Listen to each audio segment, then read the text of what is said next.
Mr. Speaker, the Dean of the Diplomatic Corps.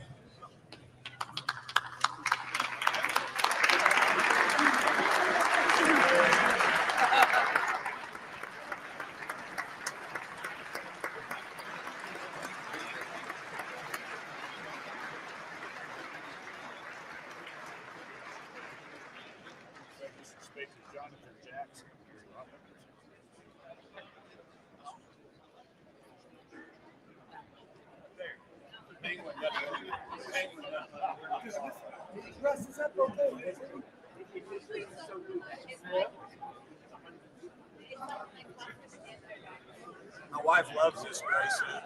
I hate it. I don't wear it. She doesn't like it. She's sick of TV. I'm a blazer, man.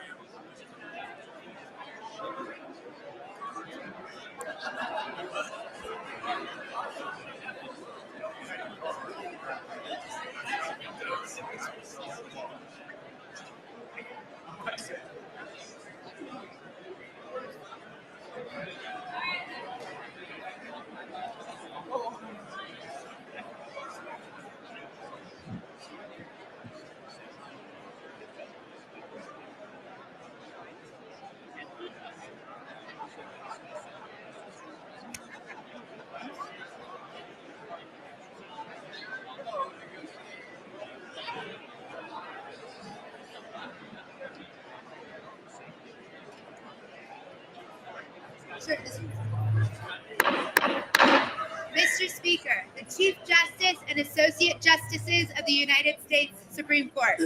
That's great.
Video. I'm going to do a video.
Mr. Speaker, the President's Cabinet.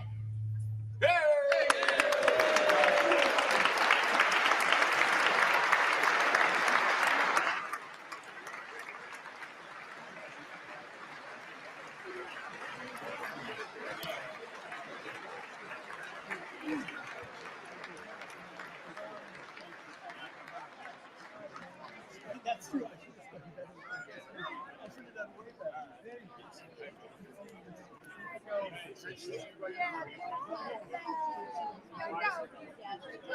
Secretary, can't wait to connect with you. You have so much fun.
Yes.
I know. What's going on?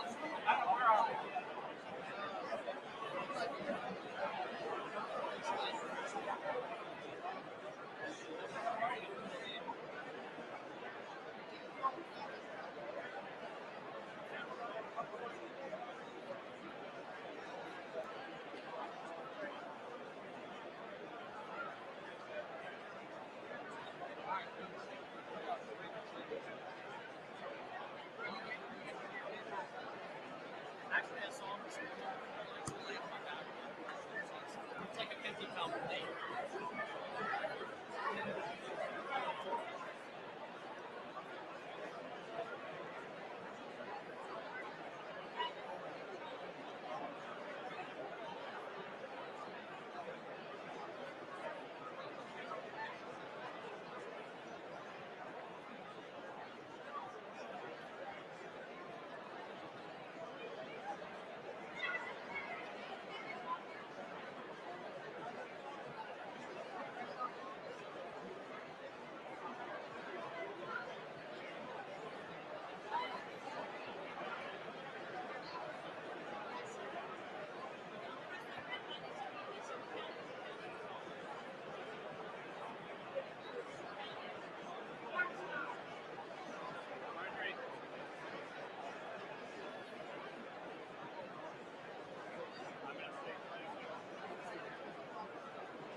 See that hat, Marjorie?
Yeah, they've had him all night on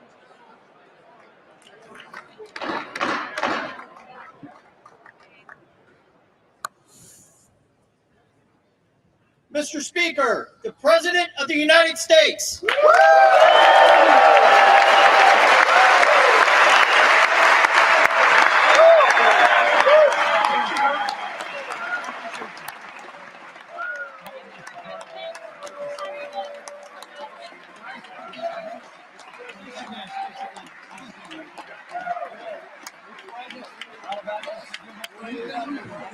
Only guy I wait for is God.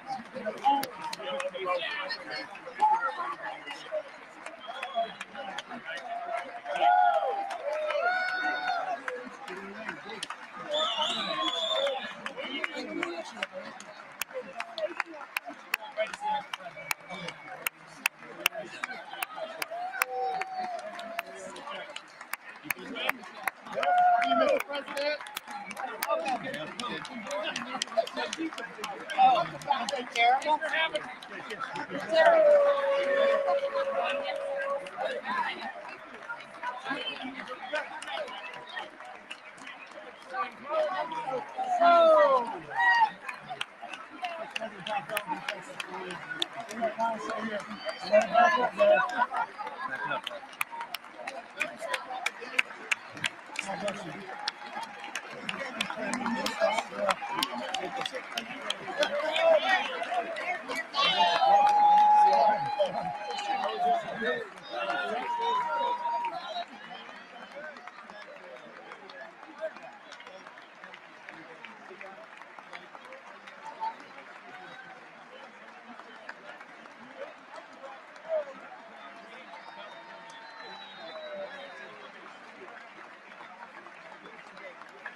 Thank you.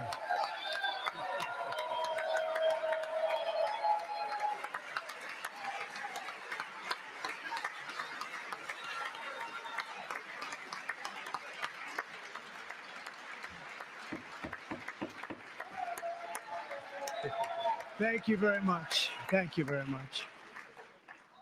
It's a great honor. Thank you very much. Speaker Johnson, Vice President Vance, the First Lady of the United States,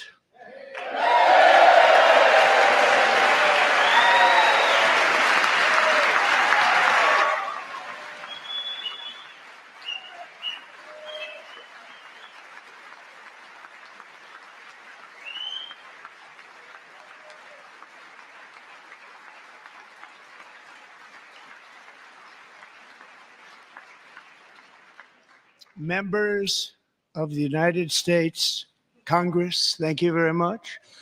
And to my fellow citizens, America is back.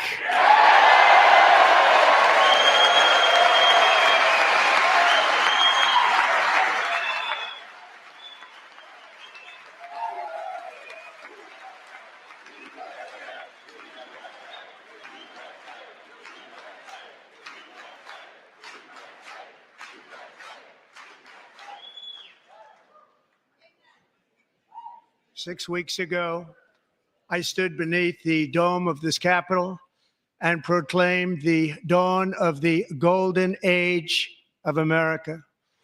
From that moment on, it has been nothing but swift and unrelenting action to usher in the greatest and most successful era in the history of our country. We have accomplished more in 43 days than most administrations accomplished in 4 years or 8 years, and we are just getting started.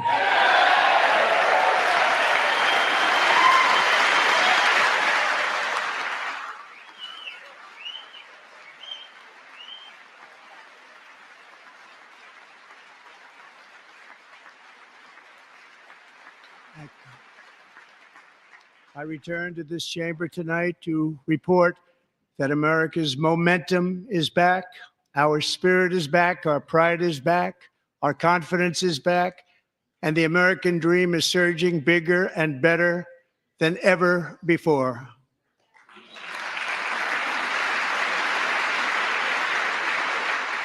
The American dream is unstoppable, and our country is on the verge of a comeback, the likes of which the world has never witnessed and perhaps will never witness again. There's never been anything like it. The presidential election of November 5th was a mandate like has not been seen in many decades. We won all 7 swing states, giving us an electoral college victory of 312 votes.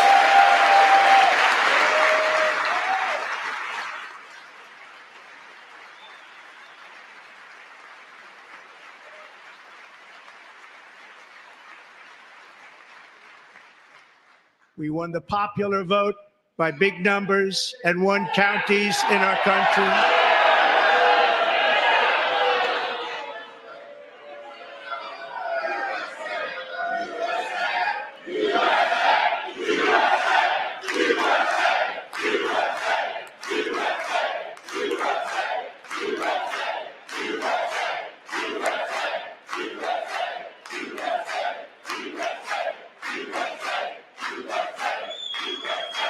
And won counties in our country, 2,700 to 525, on a map that reads almost completely red for Republican.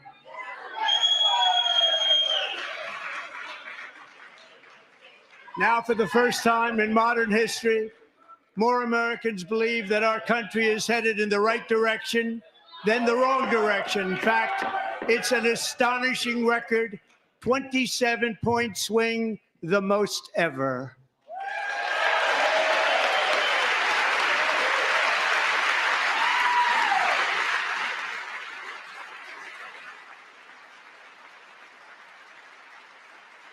Likewise, small business optimism saw its single largest one-month gain ever recorded, a 41-point jump.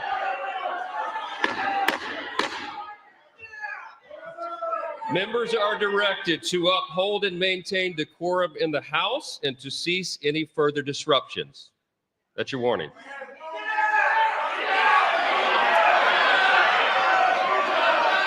Members are engaging in willful and continuing breach of decorum, and the chair is prepared to direct the Sergeant at Arms to restore order to the joint session.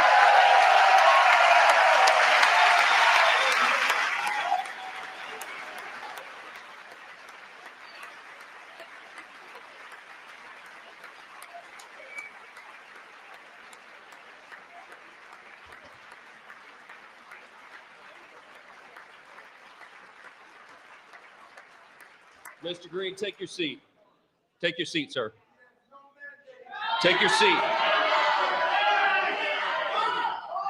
Finding that members continue to engage in willful and concerted disruption of proper decorum, the chair now directs the Sergeant at Arms to restore order. Remove this gentleman from the chamber.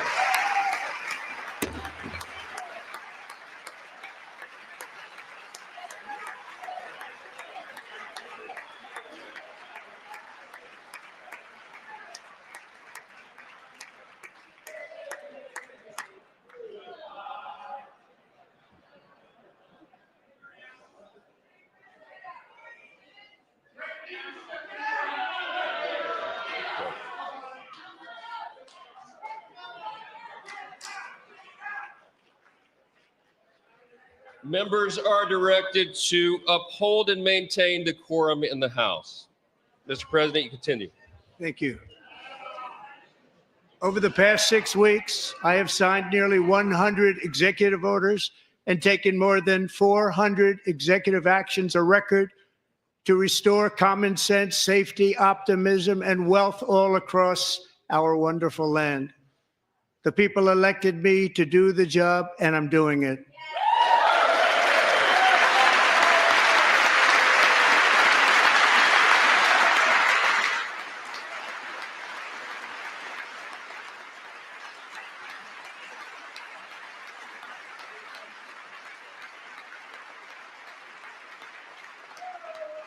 In fact, it has been stated by many that the first month of our presidency, it's our presidency, is the most successful in the history of our nation.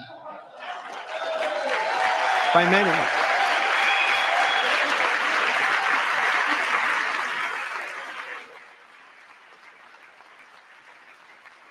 And what makes it even more impressive is that, do you know who number 2 is?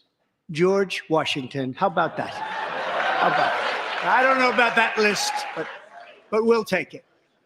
Within hours of taking the oath of office, I declared a national emergency on our southern border, and I deployed the U.S. military and Border Patrol to repel the invasion of our country. And what a job they've done. As a result, illegal border crossings last month were by far the lowest ever recorded, ever.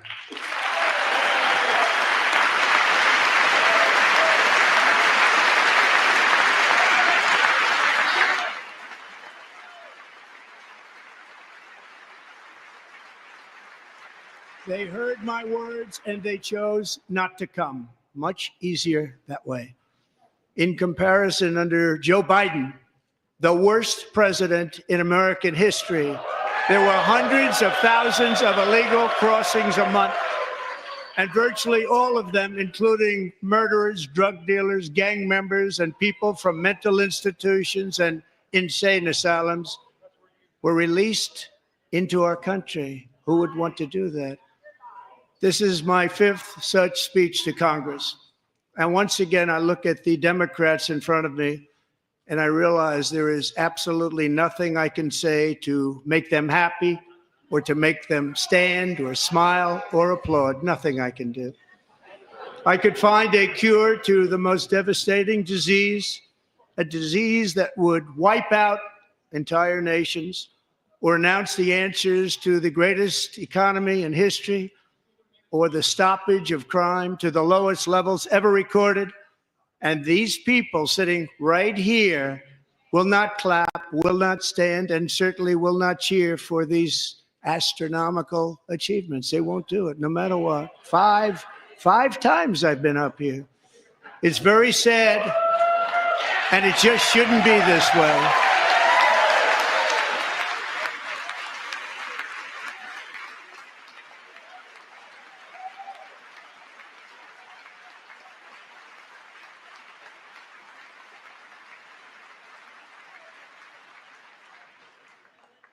So Democrats sitting before me, for just this one night, why not join us in celebrating so many incredible wins for America? For the good of our nation, let's work together and let's truly make America great again.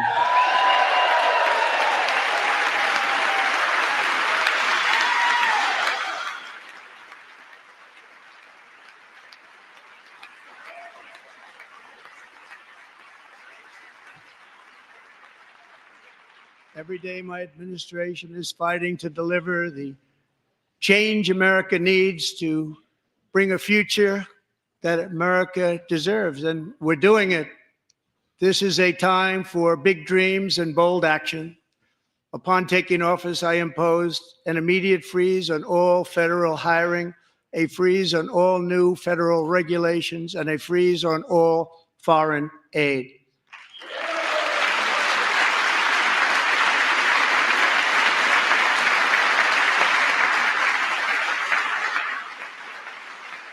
I terminated the ridiculous Green New scam. I withdrew from the unfair Paris Climate Accord, which was costing us trillions of dollars that other countries were not paying. I withdrew from the corrupt World Health Organization.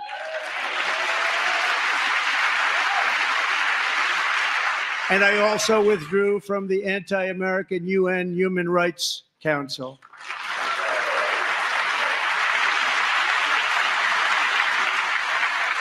We ended all of Biden's environmental restrictions that were making our country far less safe and totally unaffordable. And importantly, we ended the last administration's insane electric vehicle mandate, saving our auto workers and companies from economic destruction.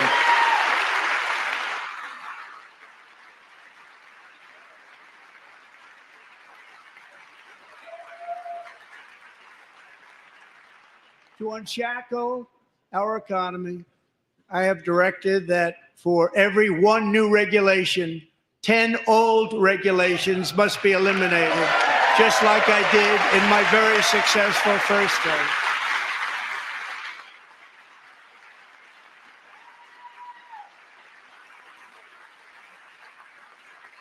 And in that first term, we set records on ending unnecessary rules and regulations like no other president had done before. We ordered all federal workers to return to the office. They will either show up for work in person or be removed from their job.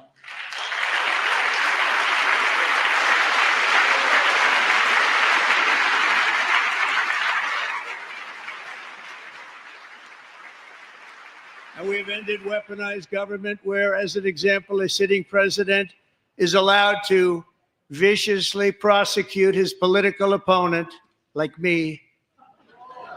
How did that work out? Not too good. Not too good.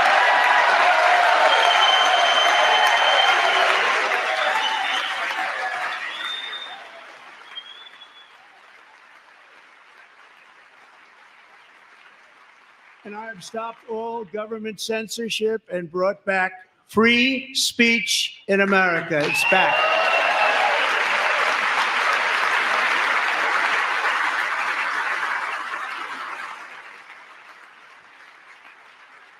And 2 days ago, I signed an order making English the official language of the United States of America.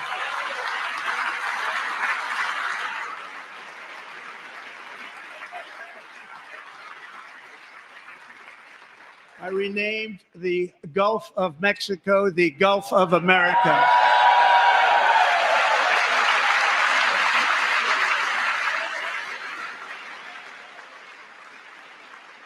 And likewise, I renamed, for a great president, William McKinley, Mount McKinley again. Beautiful Alaska. We love Alaska. We've ended the tyranny of so-called diversity, equity, and inclusion policies all across the entire federal government and indeed the private sector and our military.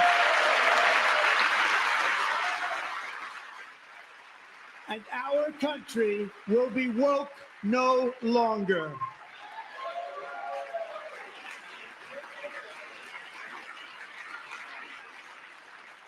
We believe that whether you are a doctor, an accountant, a lawyer, or an air traffic controller, you should be hired and promoted based on skill and competence, not race or gender.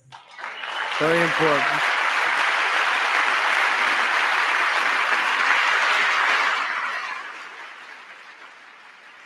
You should be hired based on merit. And the Supreme Court, in a brave and very powerful decision, has allowed us to do so. Thank you. Thank you very much. Thank you. We have removed the poison of critical race theory from our public schools, and I signed an order making it the official policy of the United States government that there are only two genders, male and female.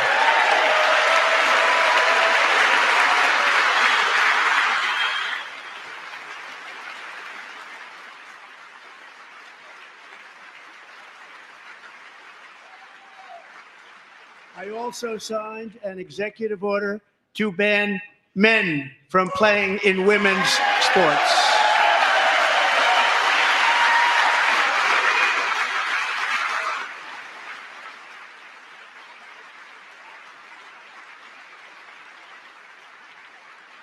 Three years ago, Peyton McNabb was an all-star high school athlete, one of the best, preparing for a future in college sports.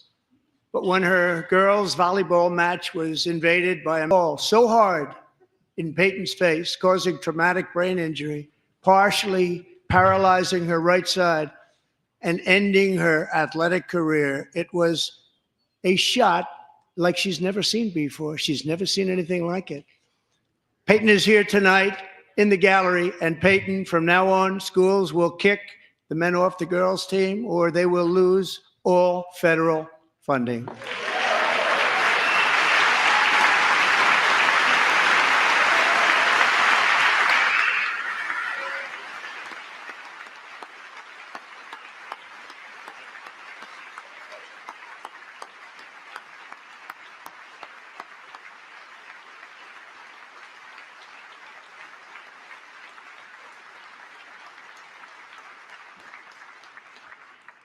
And if you really want to see numbers, just take a look at what happened in the women's boxing, weightlifting, track and field, swimming, or cycling, where a male recently finished a long-distance race 5 hours and 14 minutes ahead of a woman for a new record by 5 hours. Broke the record by 5 hours. It's demeaning for women, and it's very bad for our country. We're not going to put up with it any longer.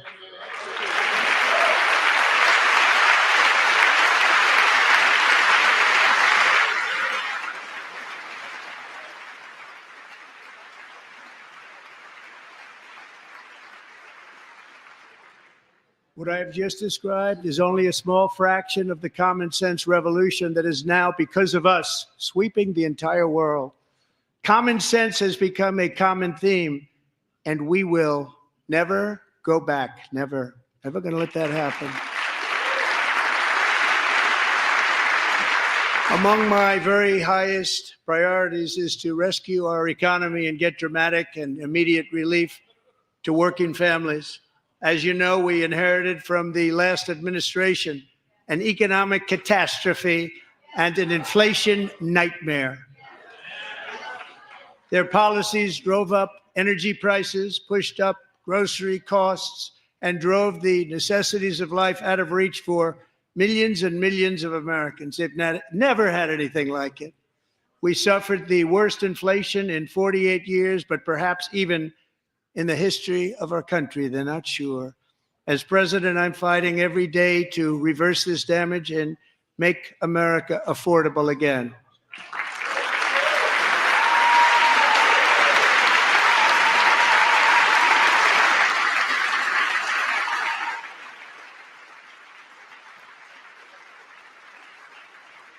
Joe Biden especially let the price of eggs get out of control. The egg price is out of control, and we're working hard to get it back down. Secretary, do a good job on that. You inherited a total mess from the previous administration. Do a good job.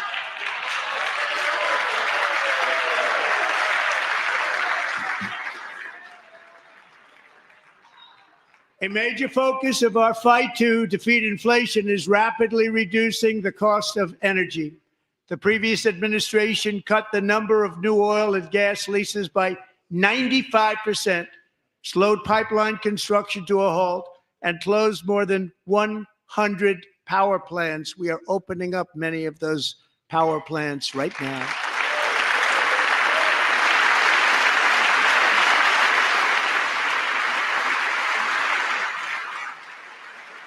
And frankly, we have never seen anything like it. That's why on my first day in office, I declared a national energy emergency.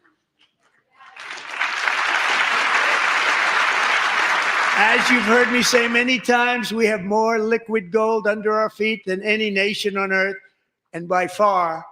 And now I fully authorize the most talented team ever assembled to go and get it. It's called Drill, Baby, Drill.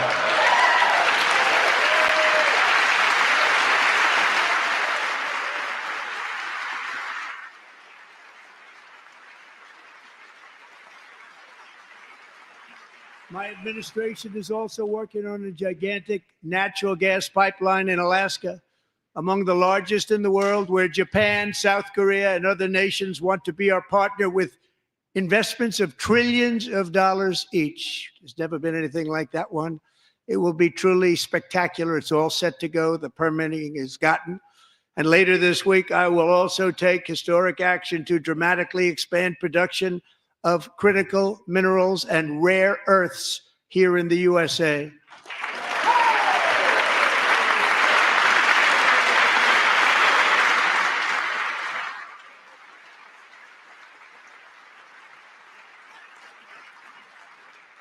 To further combat inflation, we will not only be reducing the cost of energy, but will be ending the flagrant waste of taxpayer dollars.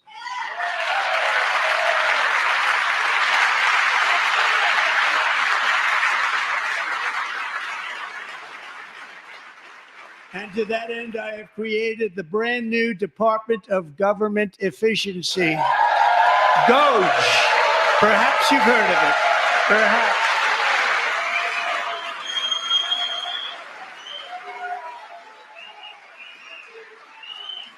Which is headed by Elon Musk, who is in the gallery tonight.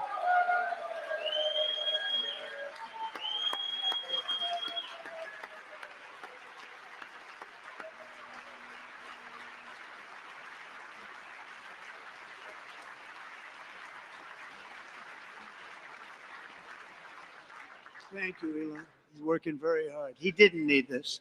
He didn't need this. Thank you very much. We appreciate it. Everybody here, even this side, appreciates it, I believe. They just don't want to admit that. Just listen to some of the appalling waste we have already identified. $22 billion from HHS to provide free housing and cars for illegal aliens. $45 million for diversity, equity, and inclusion scholarships in Burma. $40 million to improve the social and economic inclusion of sedentary migrants. Nobody knows what that is. $8 million to promote LGBTQI+ in the African nation of Lesotho, which nobody has ever heard of. $60 million for indigenous peoples and Afro-Colombian empowerment in Central America. $60 million. $8 million for making mice transgender. This is real. $32 million for a left-wing propaganda operation in Moldova. $10 million for male circumcision in Mozambique. $20 million for the Arab Sesame Street in the Middle East. It's a program. $20 million for a program. $1.9 billion to recently created Decarbonization of Homes Committee, headed up, and we know she's involved. Just at the last moment, the money was passed over by a woman named Stacey Abrams. Have you ever heard of her?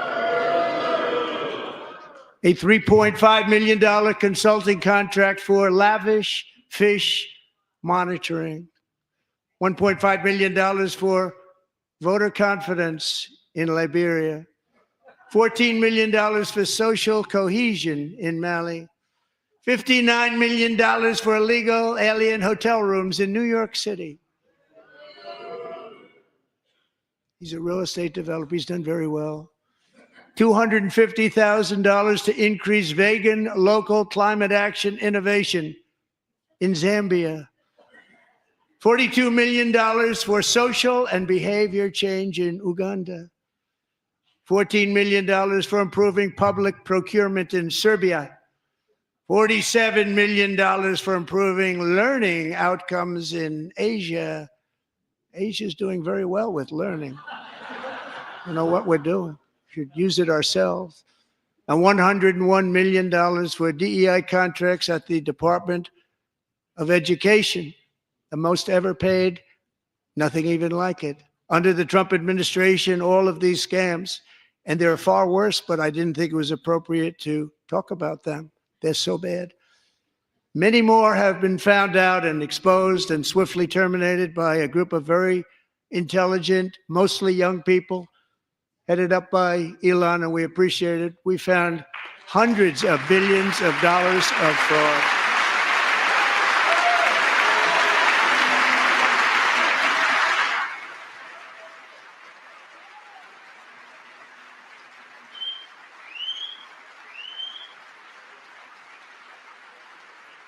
And we've taken back the money and reduced our debt to fight inflation and other things. Taking back a lot of that money. We got it just in time. This is just the beginning. The Government Accountability Office, a federal government office, has estimated annual fraud of over $500 billion in our nation, and we are working very hard to stop it. We're going to.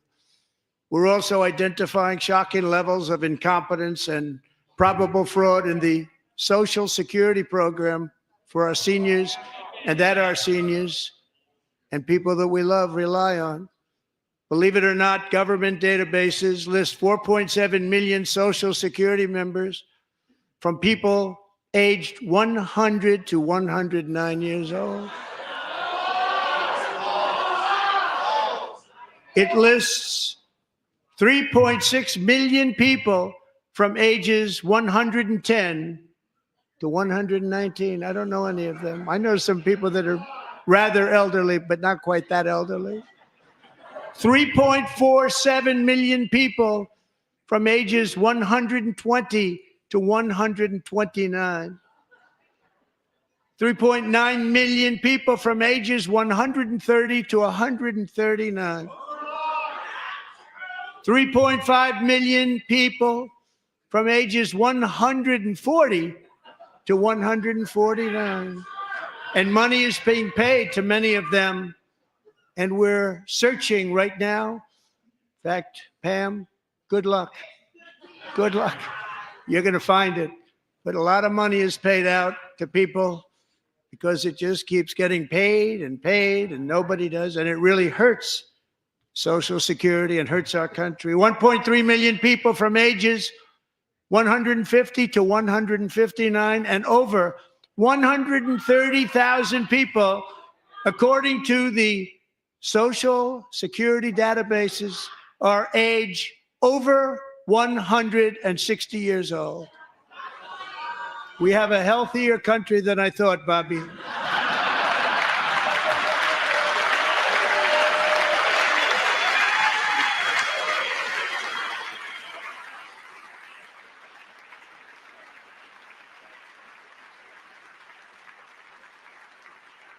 Including, to finish, 1,039 people between the ages of 220 and 229, one person between the age of 240 and 249, and one person is listed at 360 years of age. More than 100 years older than our country. But we're going to find out where that money's going, and it's not going to be pretty. By slashing all of the fraud, waste, and theft we can find, we will defeat inflation, bring down mortgage rates, lower car payments and grocery prices, protect our seniors, and put more money in the pockets of American families.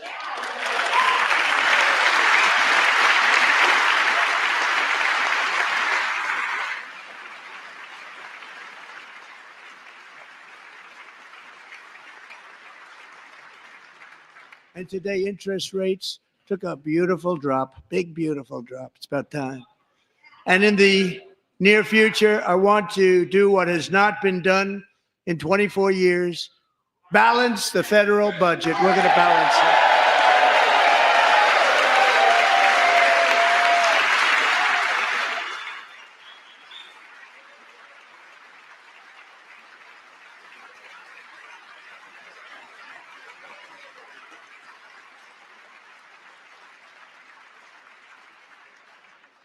With that goal in mind, we have developed in great detail what we are calling the Gold Card, which goes on sale very, very soon. For $5 million, we will allow the most successful job-creating people from all over the world to buy a path to U.S. citizenship. It's like the green card, but better and more sophisticated. And these people will have to pay tax in our country. They won't have to pay tax from where they came. The money that they've made, you wouldn't want to do that, but they have to pay tax, create jobs. They'll also be taking people out of colleges and paying for them so that we can keep them in our country instead of having them being forced out. Number one, at the top school, as an example, being forced out and not being allowed to stay and create tremendous numbers of jobs and great success for a company out there. So while we take out the criminals, killers, traffickers, and child predators who are allowed to enter our country under the open border policy of these people, the Democrats, the Biden administration, the open border insane policies that you've allowed to destroy our country, we will now bring in brilliant, hardworking, job-creating people. They're going to pay a lot of money, and we're going to reduce our debt with that money.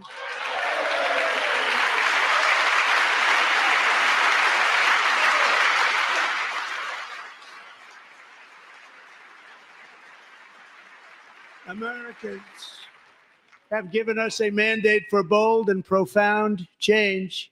For nearly 100 years, the federal bureaucracy has grown until it has crushed our freedoms, ballooned our deficits, and held back America's potential in every possible way. The nation founded by pioneers and risk takers now drowns under millions and millions of pages of regulations and debt. Approvals that should take 10 days to get instead take 10 years, 15 years, and even 20 years before you're rejected.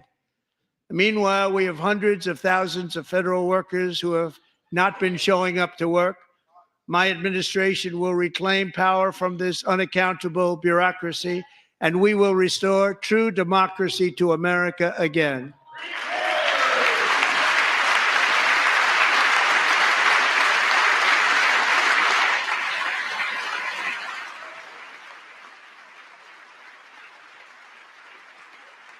And any federal bureaucrat who resists this change will be removed from office immediately. Because we are draining the swamp. It's very simple. And the days of rule by unelected bureaucrats are over.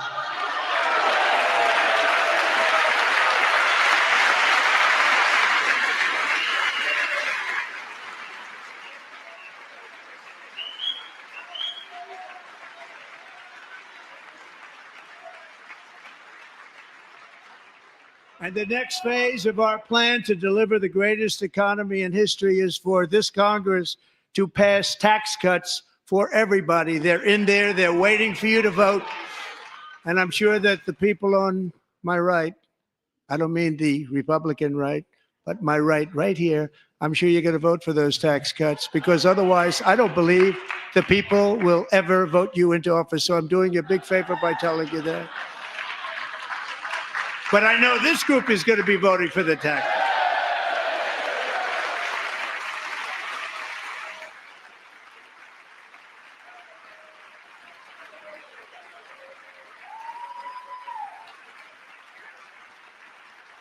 Thank you. It's a very, very big part of our plan. We had tremendous success in our first term with it. A very big part of our plan. We're seeking permanent income tax cuts all across the board. And to get urgently needed relief to Americans hit especially hard by inflation, I'm calling for no tax on tips, no tax on overtime, and no tax on Social Security benefits for our great seniors.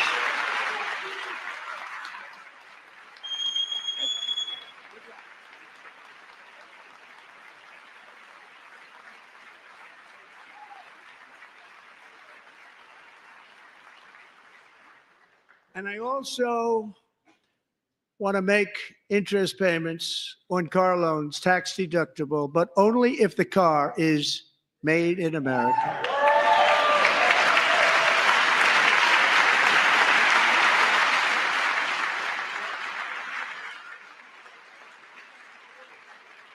And by the way, we're going to have growth in the auto industry like nobody's ever seen. Plants are opening up all over the place. Deals are being made. Never seen. That's a combination of the election win and tariffs. It's a beautiful word, isn't it? That, along with our other policies, will allow our auto industry to absolutely boom. It's going to boom.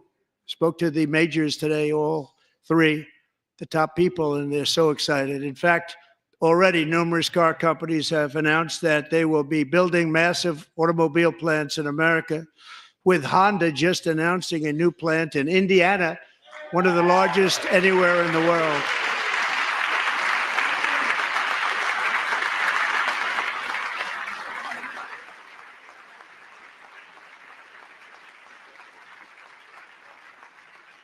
And this has taken place since our great victory on November 5th, a date which will hopefully go down as one of the most important in the history of our country.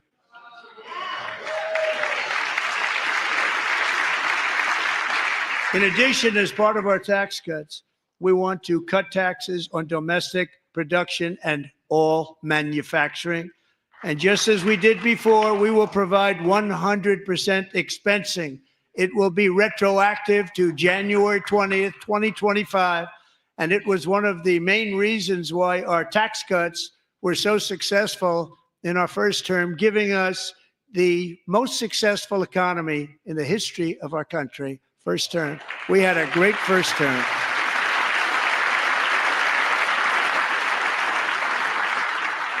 If you don't make your product in America, however, under the Trump administration, you will pay a tariff, and in some cases, a rather large one. Other countries have used tariffs against us for decades, and now it's our turn to start using them against those other countries. On average, the European Union, China, Brazil, India, Mexico, and Canada, have you heard of them? And countless other nations charge us tremendously higher tariffs than we charge them. It's very unfair. India charges us auto tariffs higher than 100%. China's average tariff on our products is twice what we charge them. And South Korea's average tariff is 4 times higher. Think of that, 4 times higher. And we give so much help militarily and in so many other ways to South Korea, but that's what happens. This is happening by friend and foe. This system is not fair to the United States and never was. And so on April 2nd, I wanted to make it April 1st, but I didn't want to be accused of April Fool's Day. That's not, just one day was cost us a lot of money. But we're going to do it in April. I'm a very superstitious person. April 2nd, reciprocal tariffs kick in.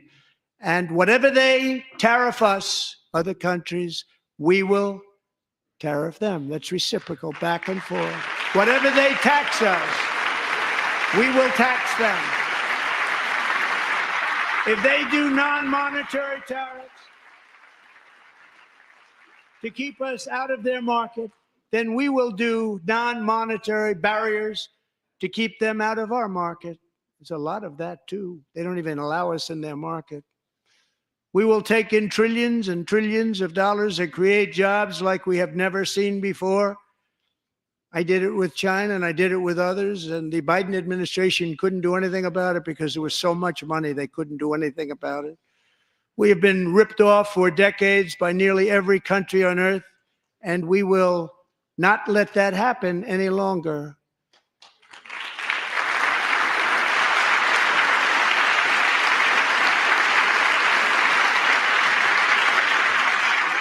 Much has been said over the last 3 months about Mexico and Canada, but we have very large deficits with both of them. But even more importantly, they've allowed fentanyl to come into our country at levels never seen before, killing hundreds of thousands of our citizens and many very young, beautiful people, destroying families. Nobody's ever seen anything like it. They are, in effect, receiving subsidies of hundreds of billions of dollars. We pay subsidies to Canada and to Mexico of hundreds of billions of dollars, and the United States will not be doing that any longer. We're not going to do it any longer.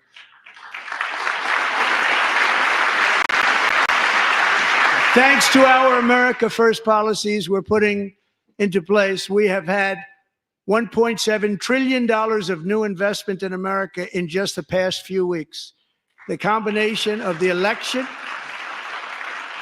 and our economic policies that people of SoftBank, one of the most brilliant anywhere in the world, announced a $200 billion investment. OpenAI and Oracle, Larry Ellison, announced $500 billion investment, which they wouldn't have done if Kamala had won. Apple announced $500 billion investment.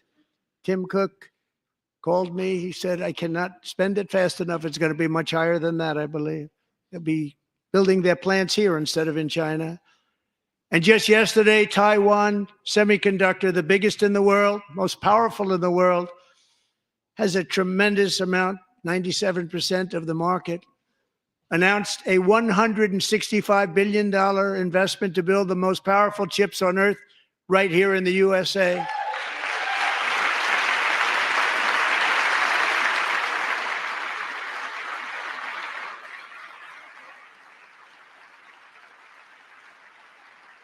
And we're not giving them any money. Your CHIPS Act is a horrible, horrible thing. We give hundreds of billions of dollars, and it doesn't mean a thing. They take our money and they don't spend it. All that meant to them, we're giving them no money. All that was important to them was they didn't want to pay the tariffs, so they came and they're building, and many other companies are coming. We don't have to give them money.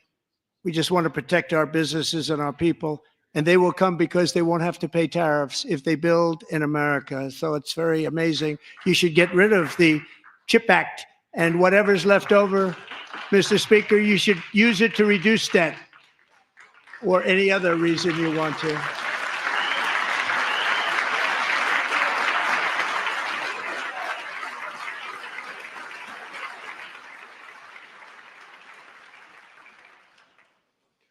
Our new trade policy will also be great for the American farmer. I love the farmer. Who will now be selling into our home market, the USA, because nobody is going to be able to compete with you. Because those goods that come in from other countries and companies, they're really in a bad position in so many different ways. They're uninspected.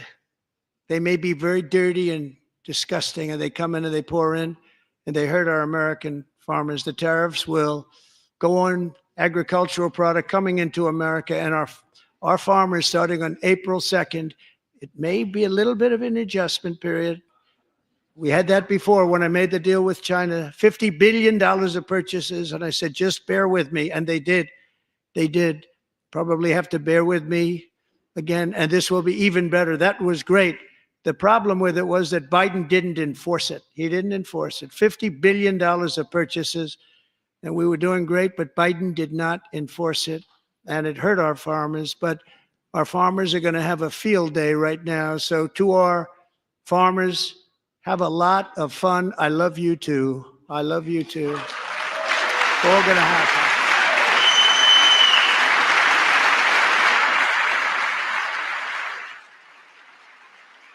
And I have also imposed a 25% tariff on foreign aluminum, copper, lumber, and steel, because if we don't have, as an example, steel and lots of other things, we don't have a military, and frankly, we just won't have a country very long. Here today is a proud American steelworker, fantastic person from Decatur, Alabama, Jeff Denard. Has been working at the same steel plant for 27 years in a job that has allowed him to serve as the captain of his local volunteer fire department, raise 7 children with his beautiful wife, Nicole, and over the years provide a loving home for more than 40 foster children. So great, Jeff.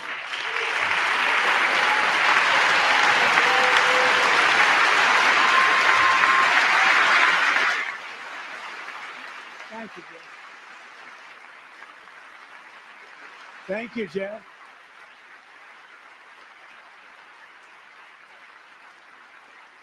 Stories like Jeff's remind us that tariffs are not just about protecting American jobs. They're about protecting the soul of our country. Tariffs are about making America rich again and making America great again. And it's happening, and it will happen rather quickly. There'll be a little disturbance, but we're okay with that. It won't be much. No, you're not. Oh. And look where Biden took us, very low, the lowest we've ever been. Jeff, I want to thank you very much. And I also want to recognize another person who has devoted herself to foster care community. She works so hard on it. A very loving person, our magnificent First Lady of the United States.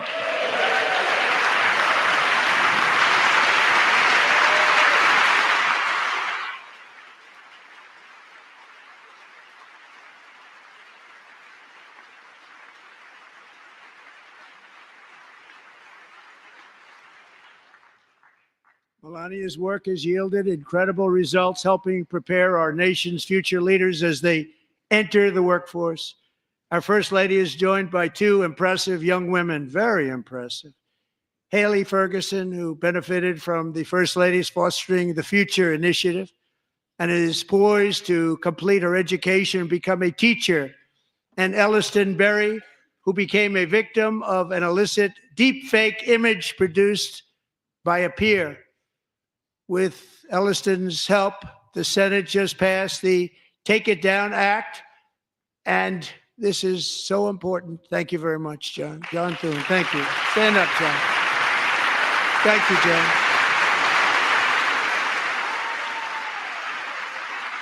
Thank you all very much.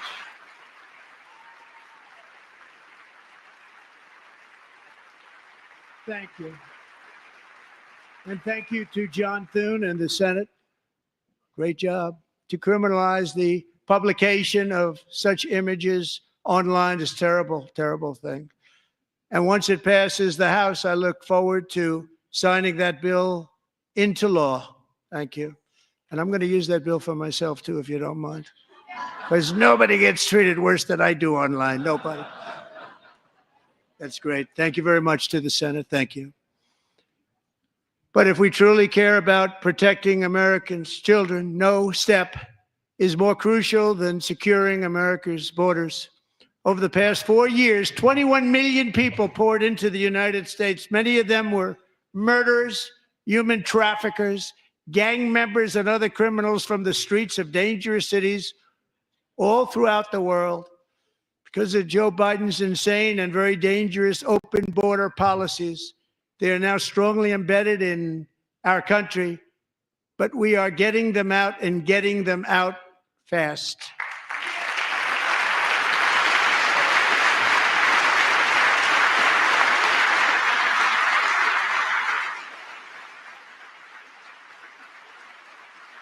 And I want to thank Tom Homan and Christy. I want to thank you and Paul of Border Patrol. I want to thank you. What a job they've all done. Everybody, Border Patrol, ICE, law enforcement in general is incredible. We have to take care of our law enforcement. Have to.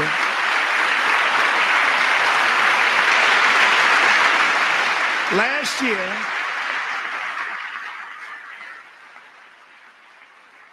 a brilliant 22-year-old nursing student named Laken Riley, the best in her class, admired by everybody, went out for a jog on the campus of the University of Georgia. That morning, Laken was viciously attacked, assaulted, beaten, brutalized, and horrifically murdered. Laken was stolen from us by a savage illegal alien gang member who was arrested while trespassing across Biden's open southern border and then set loose into the United States under the heartless policies of that failed administration. It was indeed a failed administration. He had then been arrested and released in a Democrat-run sanctuary city, a disaster, before ending the life of this beautiful young angel. With us this evening are Laken's beloved mother, Allison, and her sister, Lauren.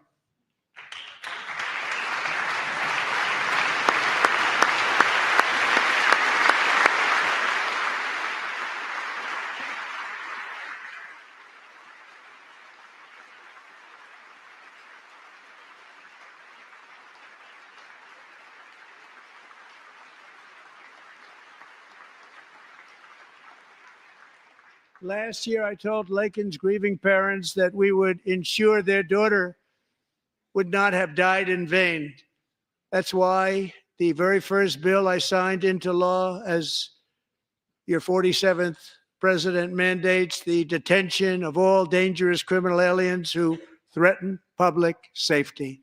It's a very strong, powerful act.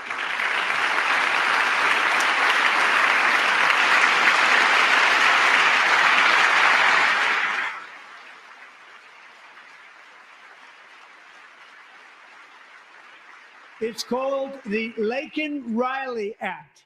So Allison and Lauren, America will never, ever forget our beautiful Lakin Hope Riley.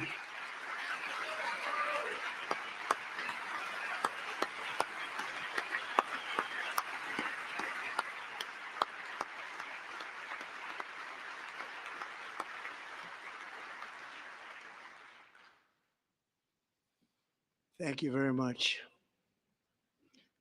Since taking office, my administration has launched the most sweeping border and immigration crackdown in American history, and we quickly achieved the lowest numbers of illegal border crossers ever recorded. Thank you.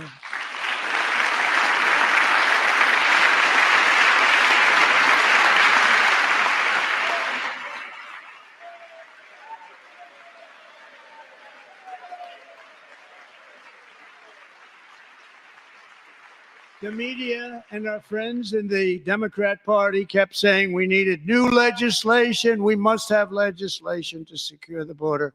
But it turned out that all we really needed was a new president.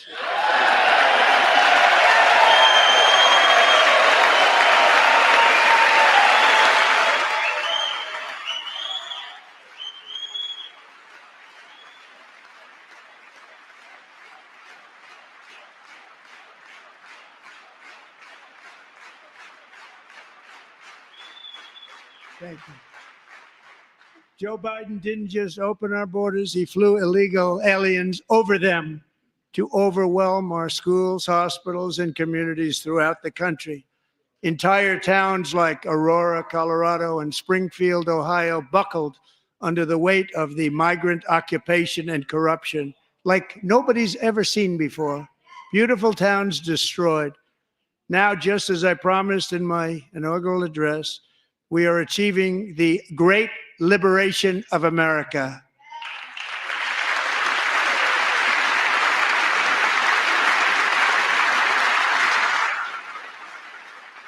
But there still is much work to be done. Here tonight is a woman I have gotten to know, Alexis Nungari from Houston.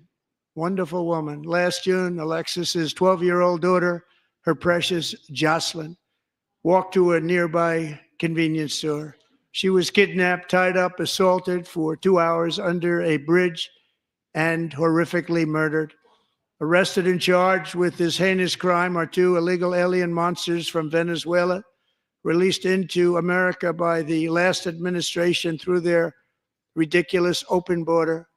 The death of this beautiful 12-year-old girl and the agony of her mother and family touched our entire nation greatly.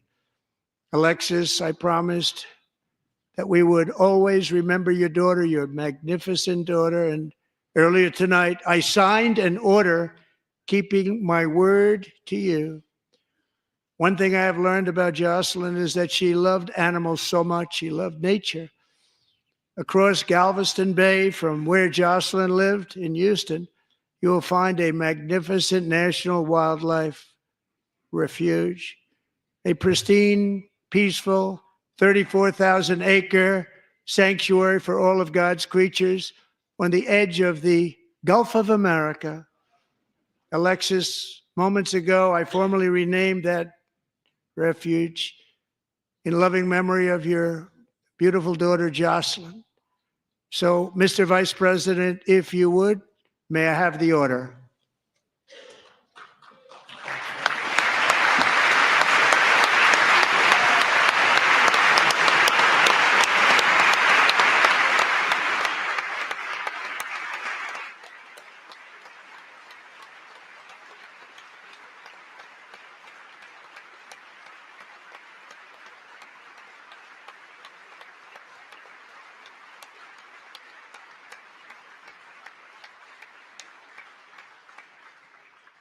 Thank you very much.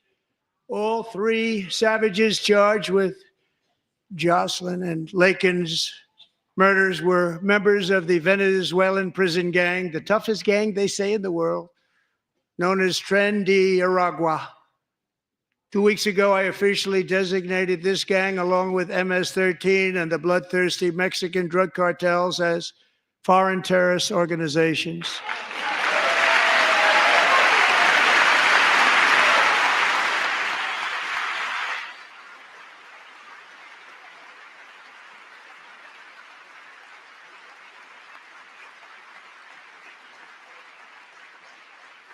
They are now officially in the same category as ISIS, and that's not good for them. Countless thousands of these terrorists were welcomed into the U.S. by the Biden administration. But now every last one will be rounded up and forcibly removed from our country, or, if they're too dangerous, put in jails, standing trial in this country, because we don't want them to come back ever. With us this evening is a warrior on the front lines of that battle, Border Patrol Agent Roberto Ortiz. Great guy.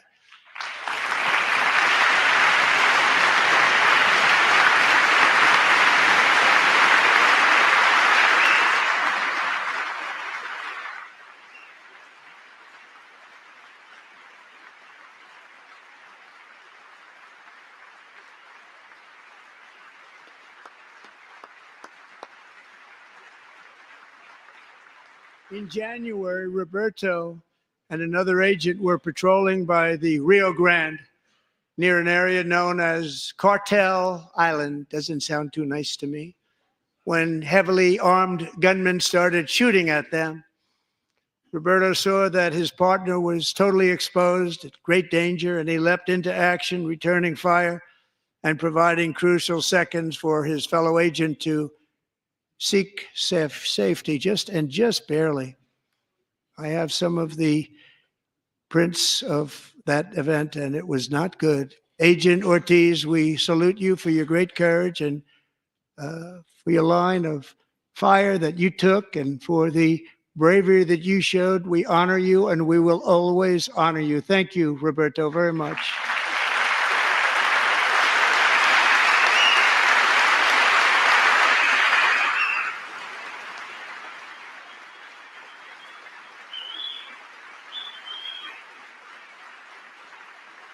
Thank you, Roberto. And I actually got to know him on my many calls to the border. He's a great, great gentleman. The territory to the immediate south of our border is now dominated entirely by criminal cartels that murder, rape, torture, and exercise total control. They have total control over a whole nation, posing a grave threat to our national security. The cartels are waging war in America, and it's time for America to wage war on the cartels, which we are doing.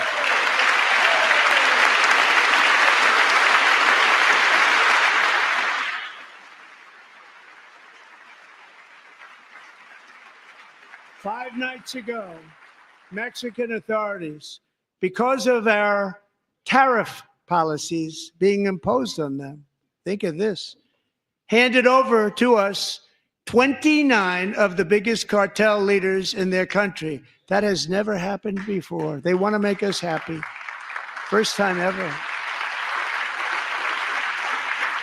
But we need Mexico and Canada to do much more than they've done, and they have to stop the fentanyl and drugs pouring into the USA. They're going to stop it.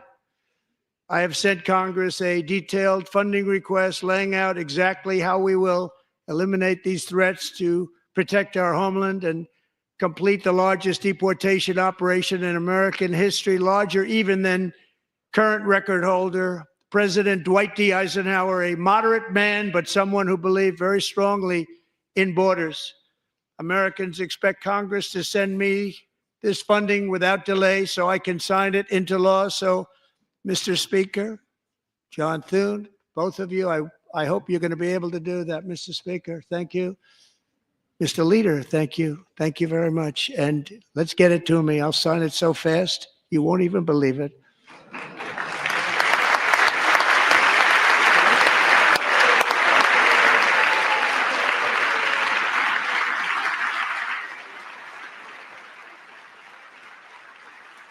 And as we reclaim our sovereignty, we must also bring back law and order to our cities and towns.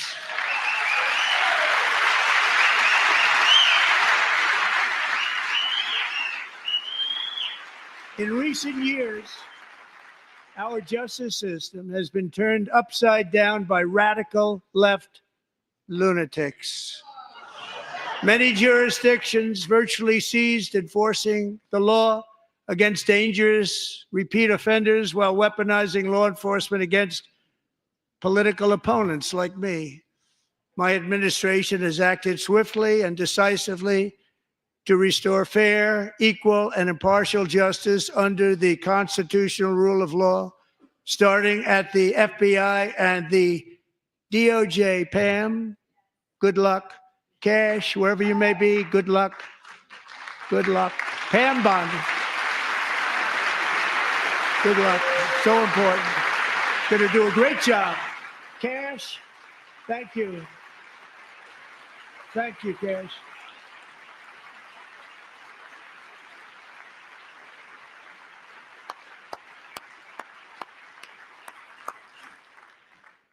They've already started very strong. They're going to do a fantastic job. You're going to be very proud of them. We're also once again giving our police officers the support, protection, and respect they so dearly deserve. They have to get it. They have such a hard, dangerous job, but we're going to make it less dangerous. The problem is the bad guys don't respect the law, but they're starting to respect it, and they soon will respect it. This also includes our great fire departments throughout the country. Our firemen and women are unbelievable people, and we'll never forget them. And besides that, they voted for me in record numbers, so I have no choice.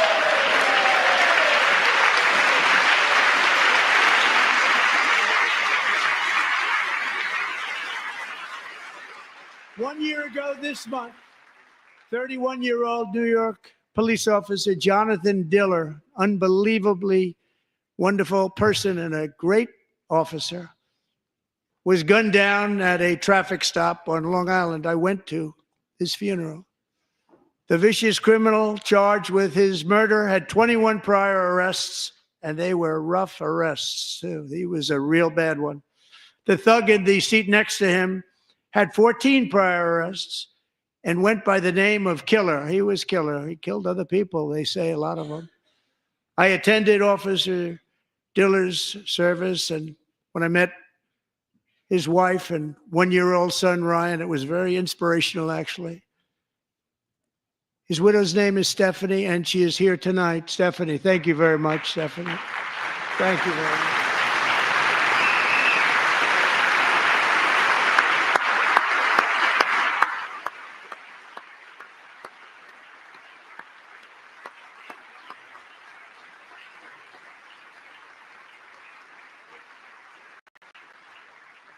Stephanie, we're going to make sure that Ryan knows his dad was a true hero, New York's finest, and we're going to get these cold-blooded killers and repeat offenders off our streets, and we're going to do it fast.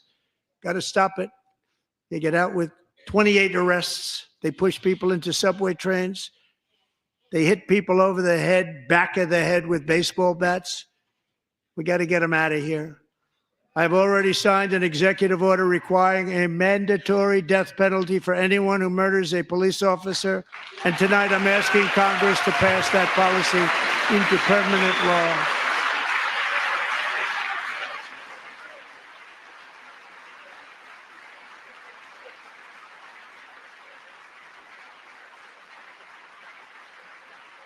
I'm also asking for a new crime bill getting tough on repeat offenders while enhancing protections for America's police officers so they can do their jobs without fear of their lives being totally destroyed.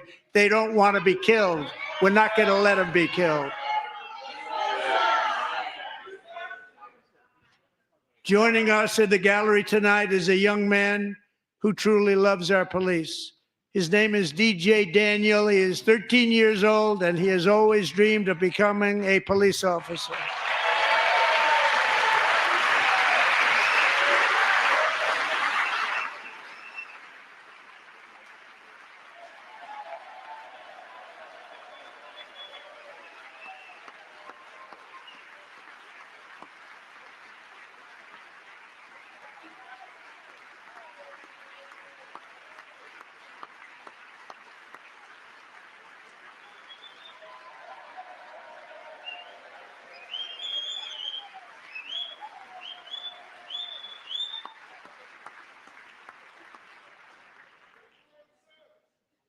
But in 2018, DJ was diagnosed with brain cancer. The doctors gave him 5 months at most to live. That was more than 6 years ago.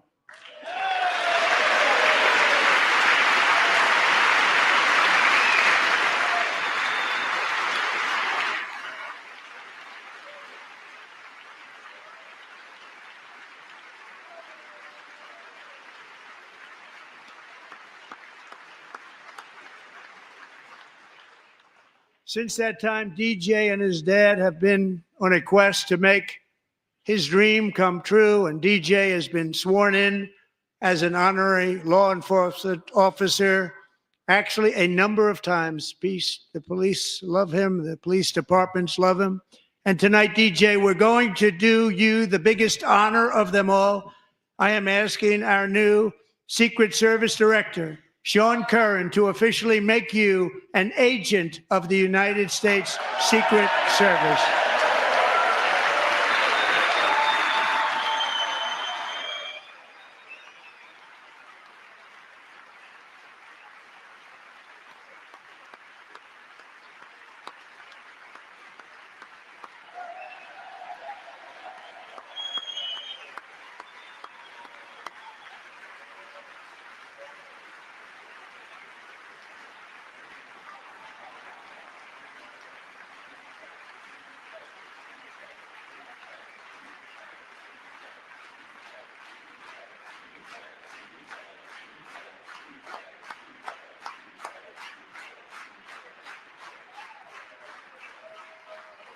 Thank you, DJ. DJ's doctors believe his cancer likely came from a chemical he was exposed to when he was younger.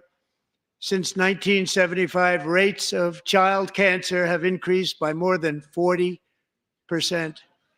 Reversing this trend is one of the top priorities for our new presidential commission to make America healthy again, chaired by our new Secretary of Health and Human Services, Robert F. Kennedy, Jr.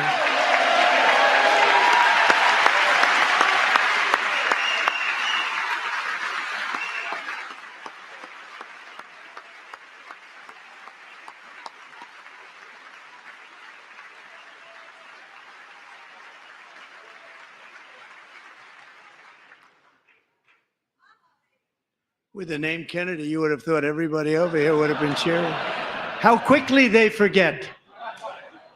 Our goal is to get toxins out of our environment, poisons out of our food supply, and keep our children healthy and strong. As an example, not long ago, and you can't even believe these numbers, 1 in 10,000 children had autism, 1 in 10,000. And now it's 1 in 36. There's something wrong. 1 in 36. Think of that. So we're going to find out what it is, and there's nobody better than Bobby and all of the people that are working with you. You have the best to figure out what is going on. Okay, Bobby, good luck. It's a very important job. Thank you. Good job.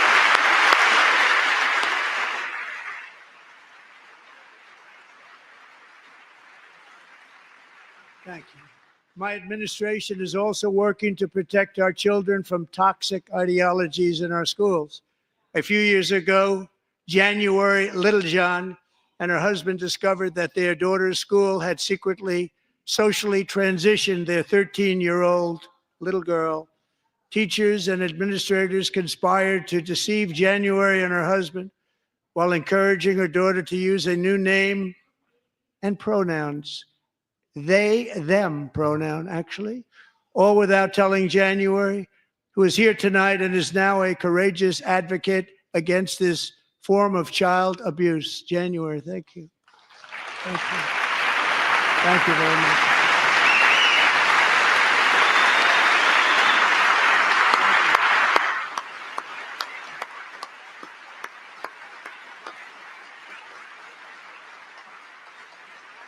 Thank you. Stories like this are why, shortly after taking office, I signed an executive order banning public schools from indoctrinating our children with transgender ideology.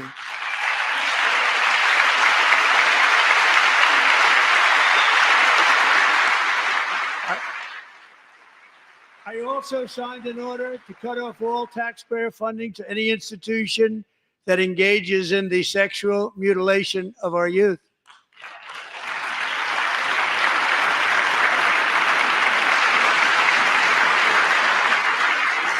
And now I want Congress to pass a bill permanently banning and criminalizing sex changes on children and forever ending the lie that any child is trapped in the wrong body.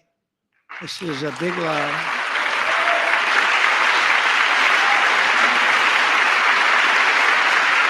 And our message to every child in America is that you are perfect exactly the way God made you.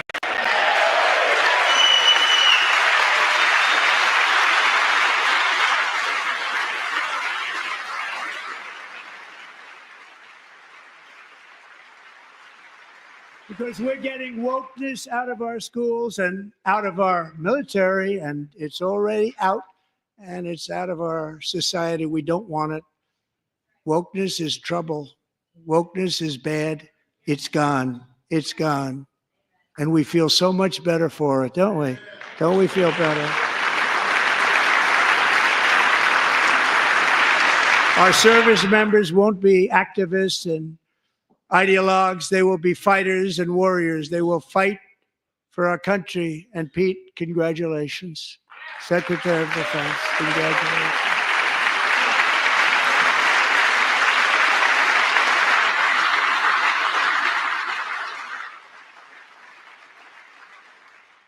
And he's not big into the woke movement, I can tell you. I know him well. I am pleased to report that in January, the U.S. Army had its single best recruiting month in 15 years, and that all armed services are having among the best recruiting results ever in the history of our services. What a difference.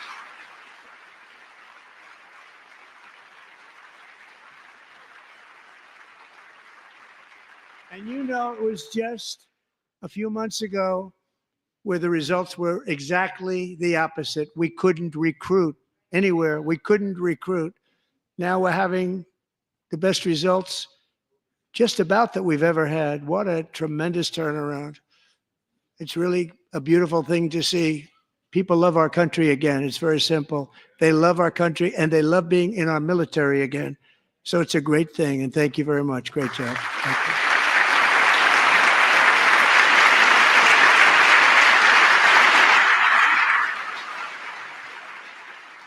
We're joined tonight by a young man, Jason Hartley, who knows the weight of that call of duty.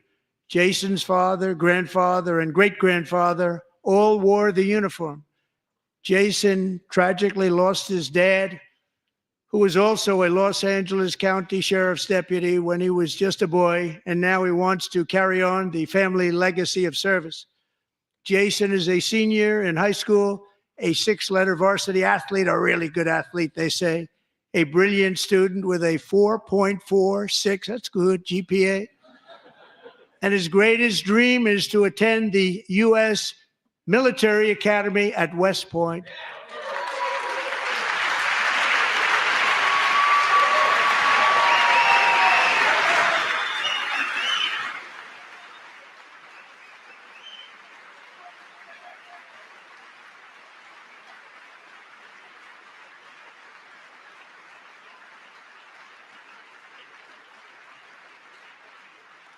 And Jason, that's a very big deal getting in. That's a hard one to get into. But I'm pleased to inform you that your application has been accepted.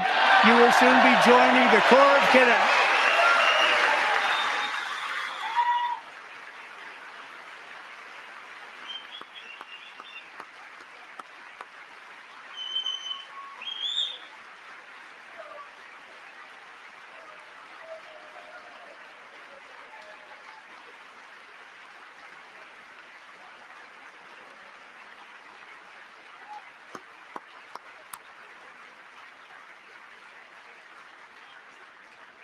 Thank you. Jason, you're going to be on the long gray line, Jason. As Commander-in-Chief, my focus is on building the most powerful military of the future.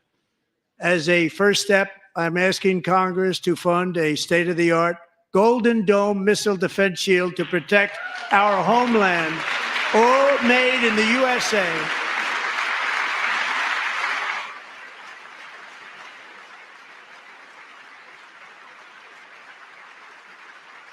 And Ronald Reagan wanted to do it long ago, but the technology just wasn't there, not even close. But now we have the technology. It's incredible, actually.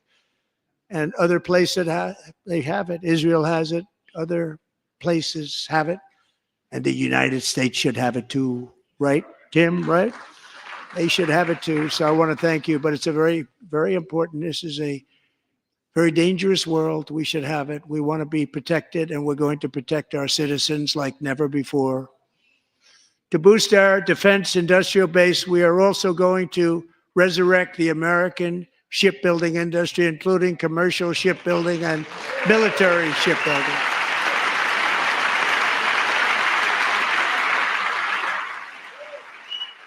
And for that purpose, I am announcing tonight that we will create a new Office of Shipbuilding in the White House and offer special tax incentives to bring this industry home to America where it belongs. We used to make so many ships.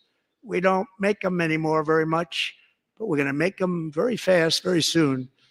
It will have a huge impact. To further enhance our national security, my administration will be reclaiming the Panama Canal, and we've already started doing it.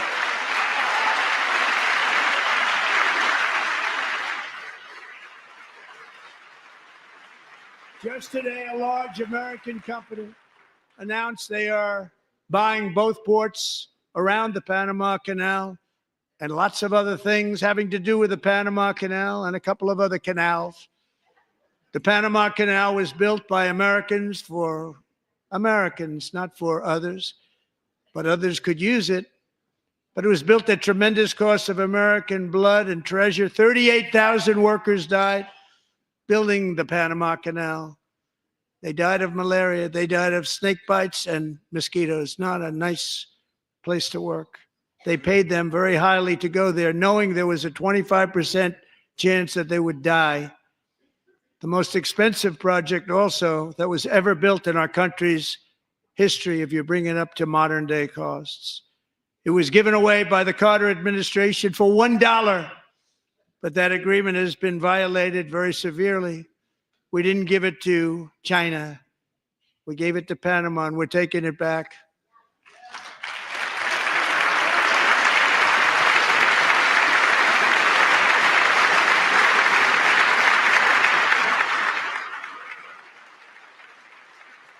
And we have Marco Rubio in charge. Good luck, Marco. Now, we know who to blame if anything goes wrong. Marco's been amazing, and he's going to do a great job. Think of it. He got 100 votes. You know, he was approved with actually 99, but the 100th was this gentleman, and I feel very certain. So let's assume he got 100 votes. And I'm either very, very happy about that or I'm very concerned about it.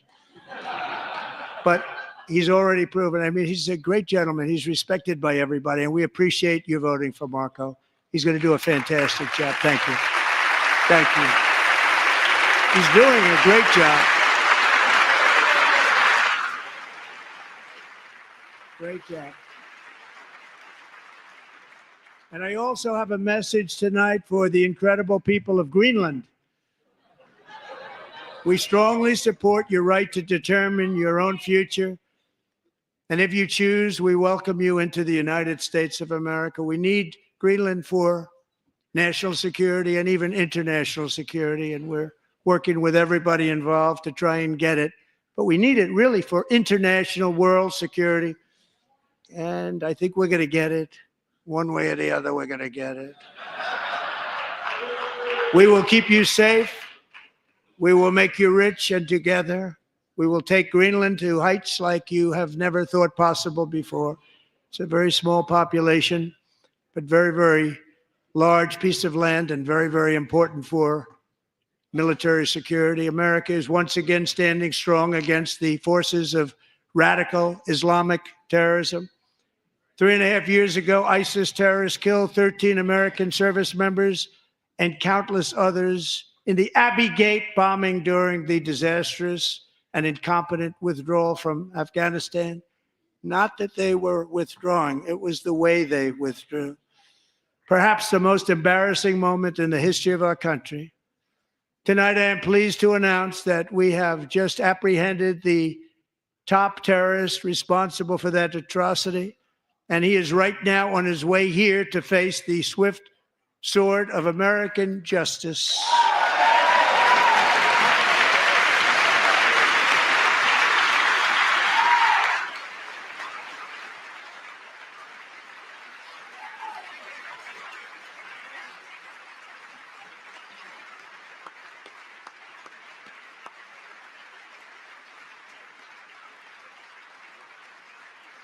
And I want to thank especially the government of Pakistan for helping arrest this monster. This was a very momentous day for those 13 families who I actually got to know very well, most of them, whose children were murdered, and the many people that were so badly, over 42 people, so badly injured on that fateful day in Afghanistan. What a horrible day. Such incompetence was shown that when Putin saw what happened, I guess he said, wow, maybe this is my chance. That's how bad it was. Should have never happened. Grossly incompetent people. I spoke to many of the parents and loved ones, and they're all in our hearts tonight. Just spoke to them on the phone. We had a big call. Every one of them called, and everybody was on the line, and they did nothing but cry with happiness. They were very happy, as happy as you can be under those circumstances. Their child, brother, sister, son, daughter was killed for no reason whatsoever. In the Middle East, we're bringing back our hostages from Gaza. In my first term, we achieved one of the most groundbreaking peace agreements in generations, the Abraham Accords.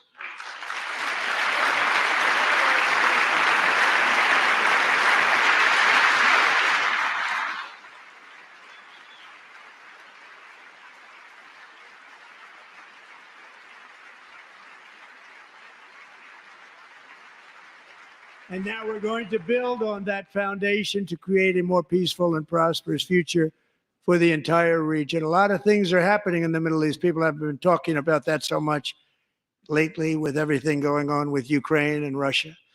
But a lot of things are happening in the Middle East. It's a rough neighborhood, actually. I'm also working tirelessly to end the savage conflict in Ukraine. Millions of Ukrainians and Russians have been needlessly killed or wounded in this horrific and brutal conflict with no end in sight. The United States has sent hundreds of billions of dollars to support Ukraine's defense with no security, with no anything.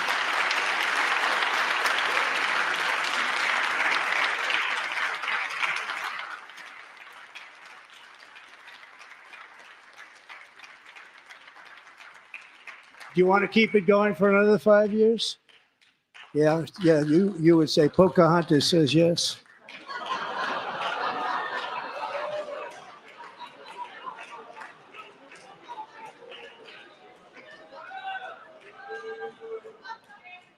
$2,000 people are being killed every single week.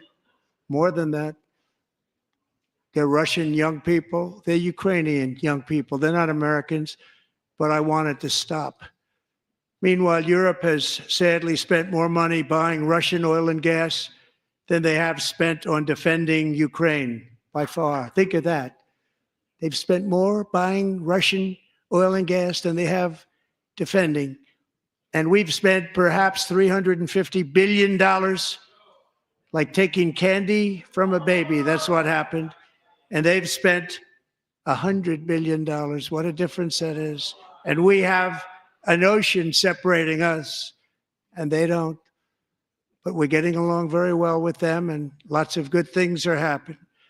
Biden has authorized more money in this fight than Europe has spent by billions and billions of dollars. It's hard to believe that they wouldn't have stopped it and said at some point, come on, let's equalize. You got to be equal to us. But that didn't happen. Earlier today, I received an important letter from President Zelensky of Ukraine. The letter reads, Ukraine is ready to come to the negotiating table as soon as possible to bring lasting peace closer. Nobody wants peace more than the Ukrainians, he said.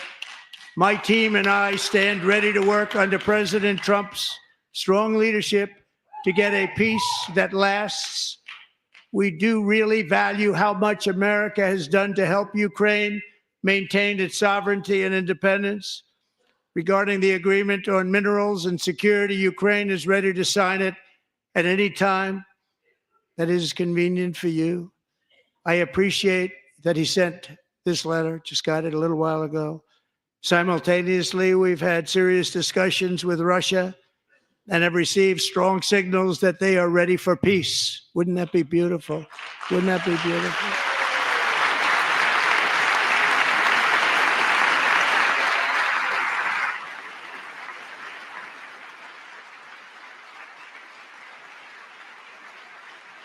Wouldn't that be beautiful?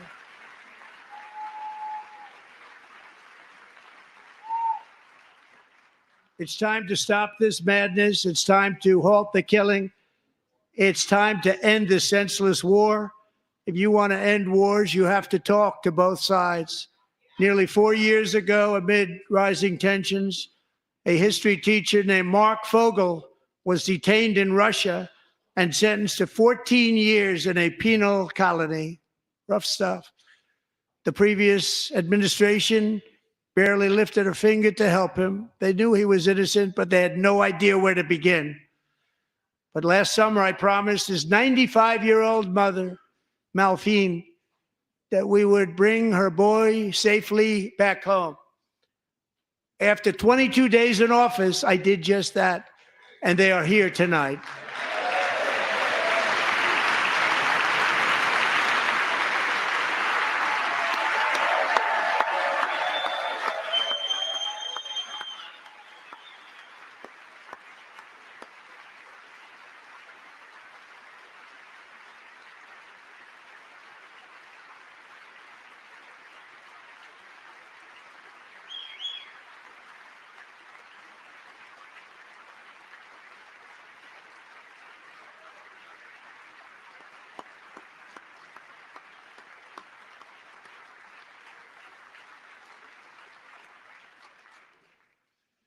To Mark and his great mom, we are delighted to have you safe and sound and with us.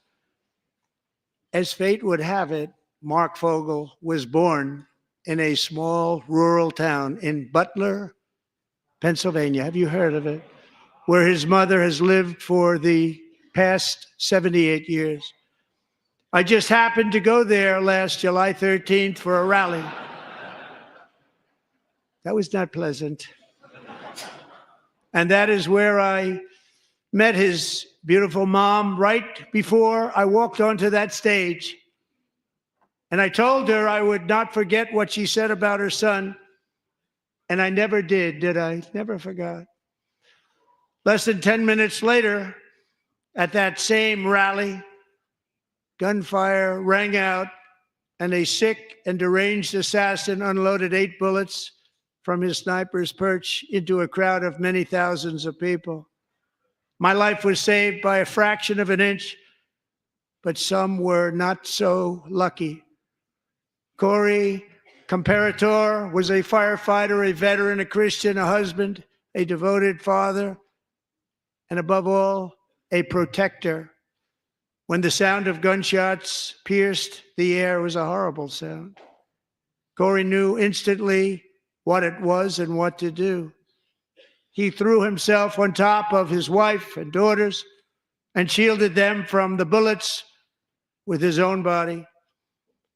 Corey was hit really hard. You know the story from there. He sacrificed his life to save theirs. 2 others, very fine people, were also seriously hit. But thankfully, with the help of 2 great country doctors, we thought they were gone and they were saved. So those doctors had great talent. We're joined by Corey's wife, Helen, who was his high school sweetheart, and their two beloved daughters, Allison and Kaylee. Thank you.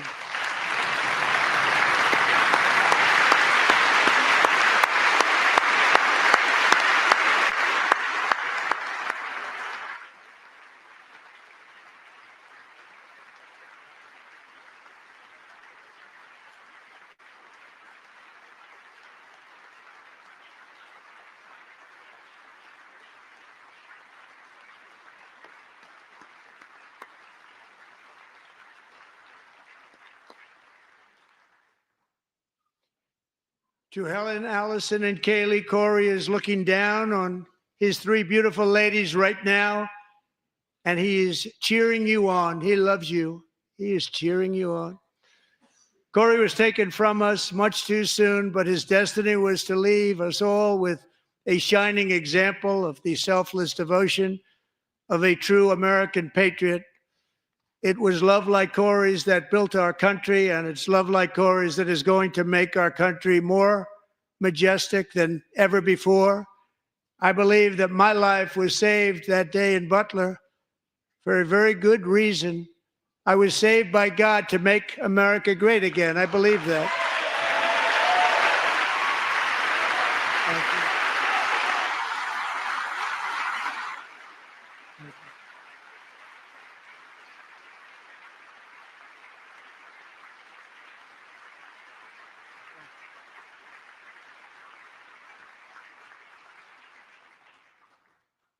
Thank you very much. From the patriots of Lexington and Concord to the heroes of Gettysburg and Normandy, from the warriors who crossed the Delaware to the trailblazers who climbed the Rockies, and from the legends who soared at Kitty Hawk to the astronauts who touched the moon, Americans have always been the people who defied all odds, transcended all dangers, made the most extraordinary sacrifices, and did whatever it took to defend our children, our country, and our freedom. And as we have seen in this chamber tonight, that same strength, faith, love, and spirit is still alive and thriving in the hearts of the American people.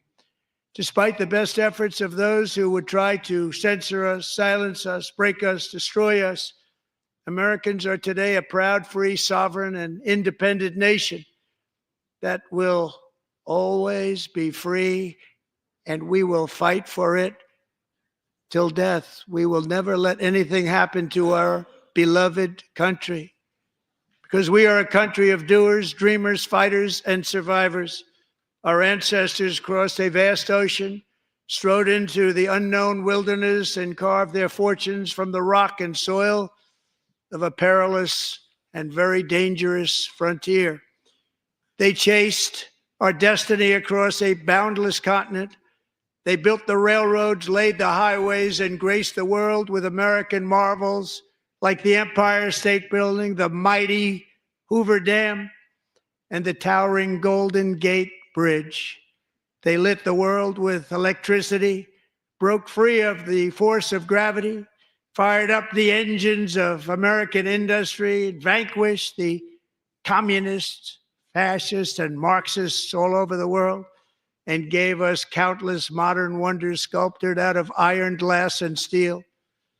We stand on the shoulders of these pioneers who won and built the modern age, these workers who poured their sweat into the skylines of our cities, these warriors who shed their blood on fields of battle and gave everything they had for our rights and for our freedom. Now it is our time to take up the righteous cause of American liberty. And it is our turn to take America's destiny into our own hands and begin the most thrilling days in the history of our country. This will be our greatest era. With God's help, over the next 4 years, we are going to lead this nation even higher.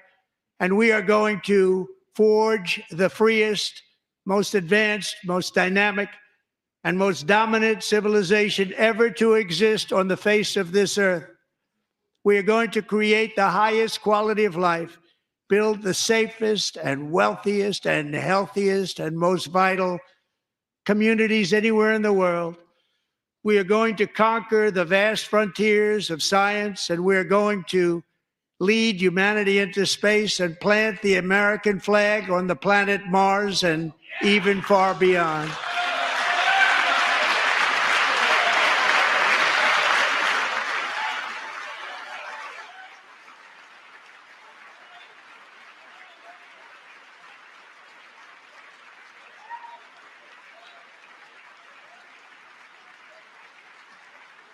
And through it all, we are going to rediscover the unstoppable power of the American spirit. And we are going to renew unlimited promise of the American dream. Every single day, we will stand up and we will fight, fight, fight for the country our citizens believe in and for the country our people deserve.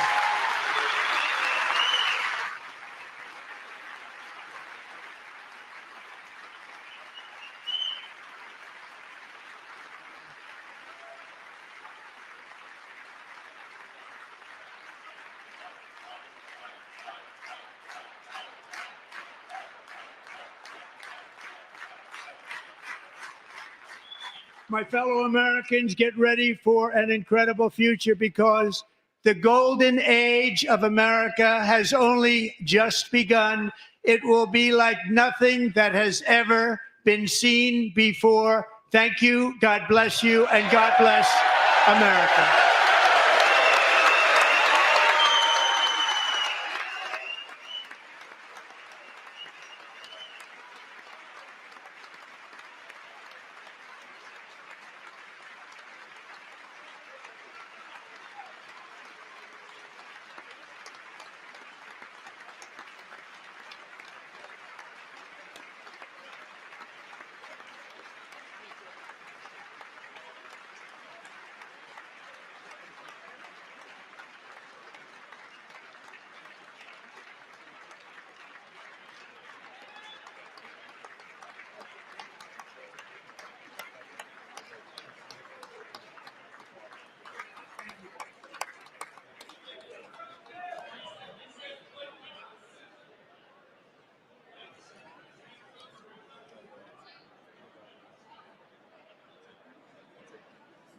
Thank you very much. Great job.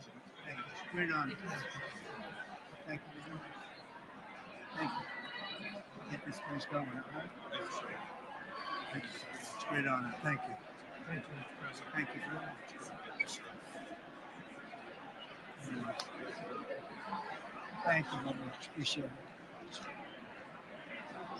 Thank you. I'll see you soon. Teaching young people to love America. Well, I'm trying to. Great guy.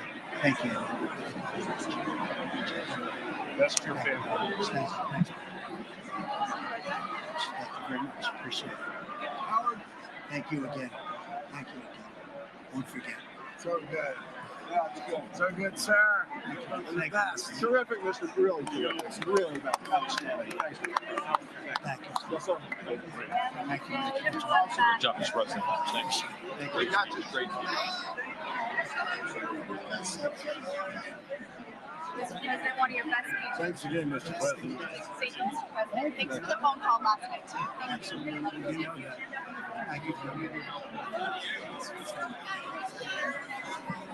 I'll do this. Give me the information. I'm not going to give it to you. Sorry. Thank you, everybody. Great speeches. Great speeches. Thank you. Best speech ever. Yes. Good. Congratulations. Good job.